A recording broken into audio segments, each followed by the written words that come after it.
The Stockholm Syndrome is a psychological phenomenon in which a victim develops emotional attachment toward the person who threatens or abuses them. The term originates from a 1973 bank robbery in Stockholm, during which hostages began to feel sympathy and loyalty toward their captors after several days of captivity.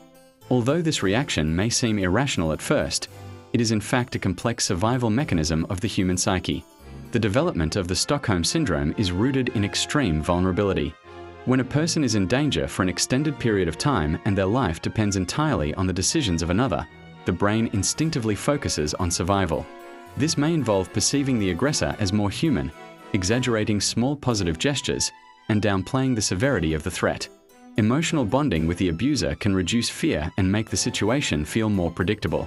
It is important to emphasize that the Stockholm Syndrome is not a conscious choice, nor a sign of weakness. On the contrary, it is an adaptive strategy that may help ensure psychological survival in the short term. Victims often begin to adopt the perspective of their abuser, while perceiving the outside world, such as law enforcement or helpers, as more threatening than the aggressor.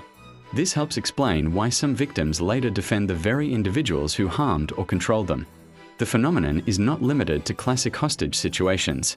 It can also appear in cases of domestic violence, abusive relationships, cults, or even hierarchical workplace environments.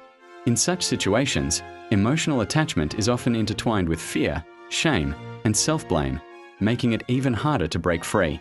Over time, the syndrome can cause serious psychological harm and maintain the abusive dynamic. In conclusion, the Stockholm Syndrome is one of the most paradoxical yet understandable responses of the human psyche to extreme stress.